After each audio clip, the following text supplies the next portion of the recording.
Setelah kita pindah ke pot cantik seperti ini sahabat, tomat cherry ini jadi terlihat lebih cantik sahabat, mirip tanaman hias ya. Jadi tanaman tomat cherry ini memang varietas yang pendek sahabat. Jadi sahabat bisa lihat dari pangkal batang bawah sampai ke atas ini hanya 1 jengkal. Buahnya sudah mulai memerah sahabat. Dan merahnya pun itu sangat gini ya, sangat merah gitu sahabat. Jadi beda dengan tomat-tomat yang kita tanam di belakang sana, di bagian kebun saya sahabat. Jadi ketika dia memerah, ketika buahnya memerah, buahnya tuh merahnya tuh khas seperti itu sahabat. Tidak seperti merahnya tomat yang kita tanam di kebun. Nah, ini menyebabkan saya berminat untuk menjadikannya sebagai tanaman hias dalam pot seperti itu sahabat. Kemarin saya belikan pot yang cantik seperti ini, dan kemudian ketika diposting di Facebook ternyata banyak yang nawar sahabat. Dan akhirnya kemarin ini dilepas sama istri, kalau nggak salah harganya sekitar 100 ribuan seperti itu. Lumayan lah. Kemudian di sebelahnya juga kita pindahkan ke dalam pot yang berwarna putih dan bentuknya cantik seperti ini sahabat. Ini adalah cabai red Peter. Jadi cabai yang banyak orang bilang ini nama cabainya cabai purno seperti itu. Istri kemarin tanamnya ini karena memang digunakan untuk sebagai hiasan seperti itu sahabat. Buahnya sangat lebat sahabat. Jadi kita juga heran kenapa bisa begitu. Padahal kita nggak berikan pupuk yang intensif. Ini nantinya buahnya akan merah sahabat. Sekarang masih hijau sehingga masih agak samar-samar dengan daunnya, tapi ini lebat banget sahabat ya. Buahnya juga besar-besar sahabat. Dan ini tingkat kepedasannya kalau nggak salah sama dengan ini cabai rawit sahabat. Jadi sangat pedas juga. Tidak seperti paprika seperti itu sahabat. Nah, di sininya juga ada sama tomat cherry. Saya nggak tahu apakah ini sudah laku. Tapi begini sahabat. Intinya menanam tanaman sayuran yang bentuknya eksotis ini sangat menguntungkan. Banyak sahabat kita yang tertarik dengan tanaman sayuran seperti ini. Digunakan juga sebagai hiasan, mungkin di ruang tamu atau di taman kecil sebelah rumah seperti itu sahabat ya. Jadi tidak ada ruginya, dan kali ini saya ingin mengajak sahabat untuk belajar menanam tanaman-tanaman eksotis seperti ini, yang bibitnya kita bisa dapatkan dari bibit yang segar seperti ini, buah segar seperti ini, atau kita beli dari online shop. Jadi kebanyakan sih memang belinya dari online shop ya, karena ini biasanya benihnya itu impor sahabat. Sebenarnya tanaman seperti ini tumbuh idealnya itu di daerah iklim subtropis, tapi di daerah tropis pun bisa sahabat. Nah, bagaimana caranya? Simak terus video ini. Pisang ini sudah matang dari 3 hari yang lalu bagian atasnya, dan sekarang sudah dimakan oleh burung seperti itu. Tapi nggak apa-apa, karena begini, karena 3 hari terakhir tuh hujan terus sahabat. Jadi kesempatan kita untuk panen. Sekarang kita mau petik.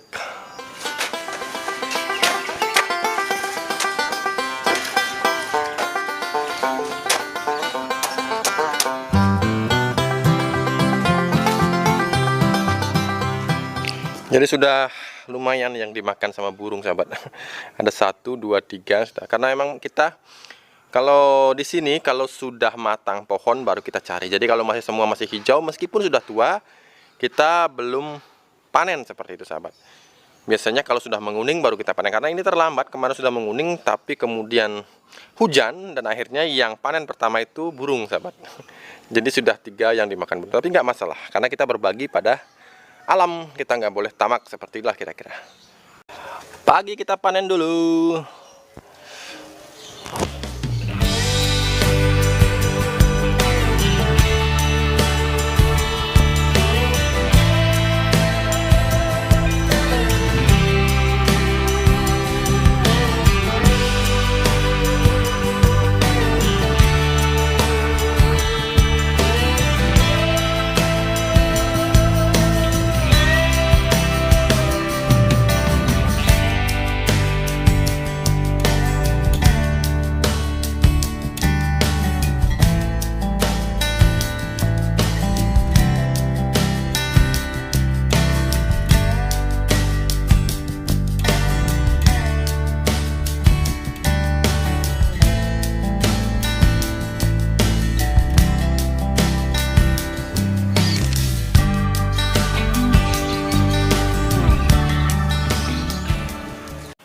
sahabat, seperti yang saya sampaikan tadi, di sini kita akan menyemai dari dua jenis benih yang kita dapatkan dengan dua metode yang berbeda.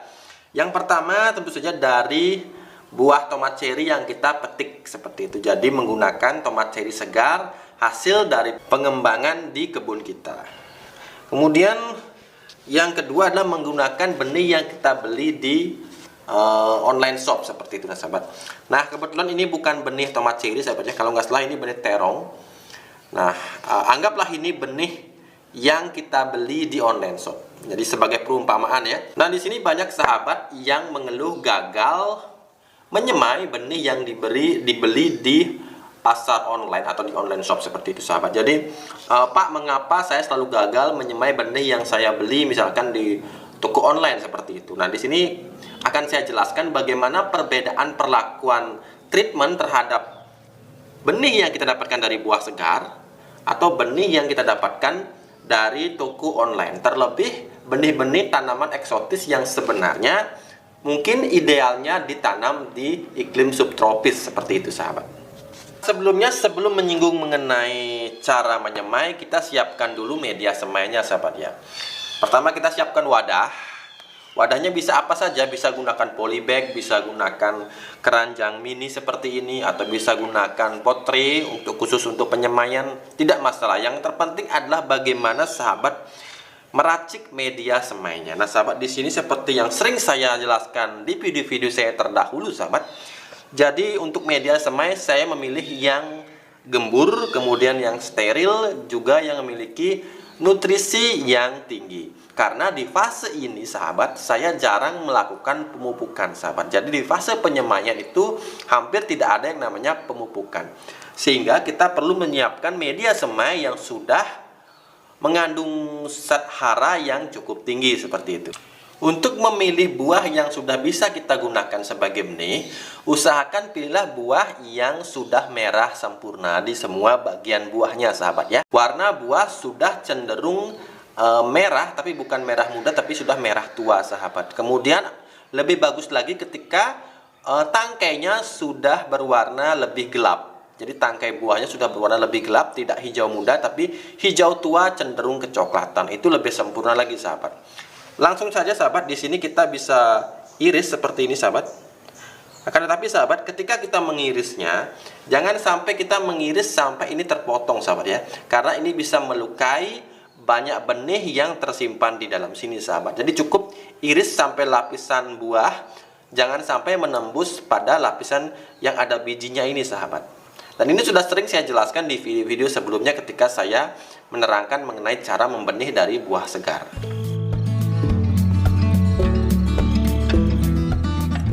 Oke, sahabat, seperti yang sahabat bisa lihat di sini, sahabat. Jadi di sini kita sudah belah dan kemudian ada bijinya seperti ini, sahabat ya. Nah, kita akan langsung saja tanam beserta kulit buahnya, sahabat. Jadi caranya adalah kita tinggal tutup ini dengan media.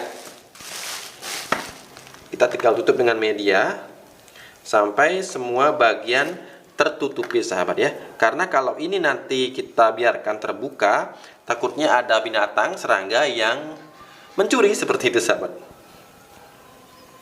Nah, kita biarkan saja seperti ini, kemudian kita akan siram.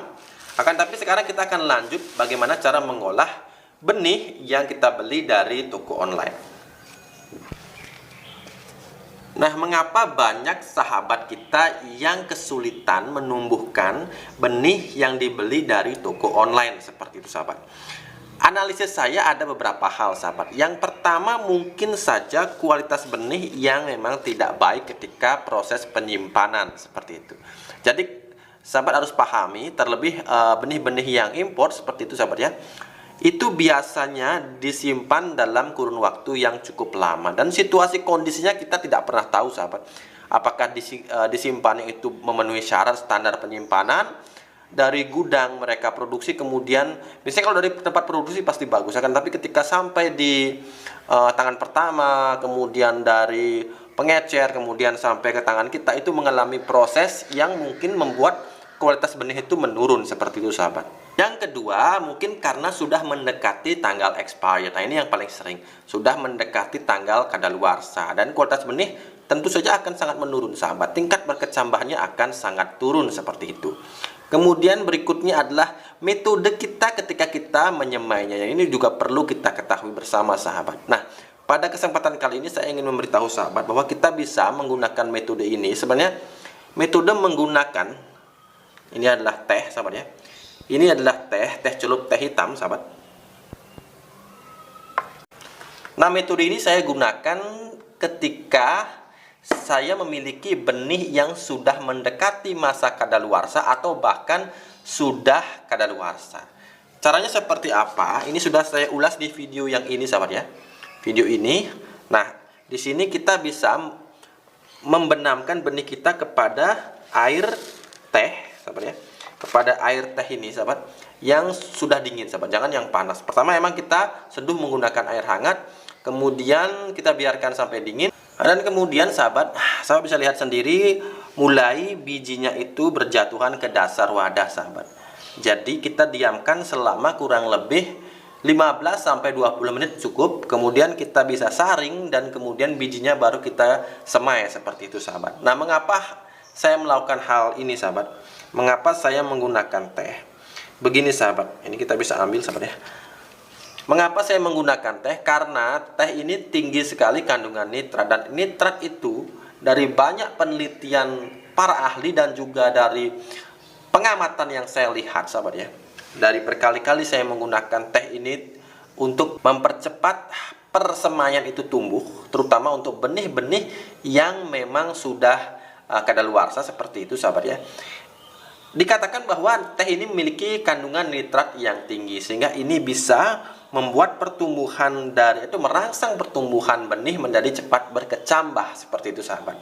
Jadi benih yang sudah setengah loyo ini, anggaplah kita sudah loyo, sudah lesu, nah bisa bangun kembali dengan kita merendamnya dalam larutan teh seperti ini. Kita diamkan selama 15 menit sahabat. Nah, kemudian setelah 15 menit sahabatnya, ketika semua biji benih sudah tenggelam ke permukaan wadah sahabat, kemudian sekarang kita bisa saring sahabat. Ini adalah benih tadi yang sudah kita saring sahabat ya. Sudah 15 menit dan kita saring, kemudian sekarang baru kita pindahkan ke media persemaian sahabat. Jadi kita nggak perlu jemur lagi sahabat ya, langsung kita bisa tebarkan, langsung kita bisa semai seperti ini sahabat. Kita taburkan di atas media semai. Usahakan memang jaraknya itu jangan terlalu rapat, karena kerapatan yang terlalu tinggi bisa menyebabkan beberapa benih yang kalah bersaing dalam merebut porsi makanannya di dalam media itu bisa kerdil seperti itu sahabat. Usahakan kita taburkan secara merata. Kemudian kita bisa tutup dengan media lagi sahabat. Apakah menutupnya harus tebal Pak? Tidak sahabat. Jadi jangan tutup terlalu tebal, karena ini juga bisa memperlambat berkecambahnya benih ini sahabat. Akan tetapi juga jangan sampai benih itu terlihat secara kasat mata di permukaan media, karena ini bisa membuat para serangga, semut terutama, bisa mencuri benih kita seperti itu sahabat. Jadi kita taburkan sampai benih itu tertutup dan tidak terlihat secara kasat mata. Nah, kemudian kita bisa siram dengan alat seperti ini sahabat ya, sprayer, atau bisa gunakan botol air mineral yang tutupnya kita lubangi dengan lubang yang kecil-kecil. Intinya adalah dengan menggunakan alat ini sahabat, intensitas tenaga ketika air itu disemprotkan tidak membuat media ini ambiar seperti itu.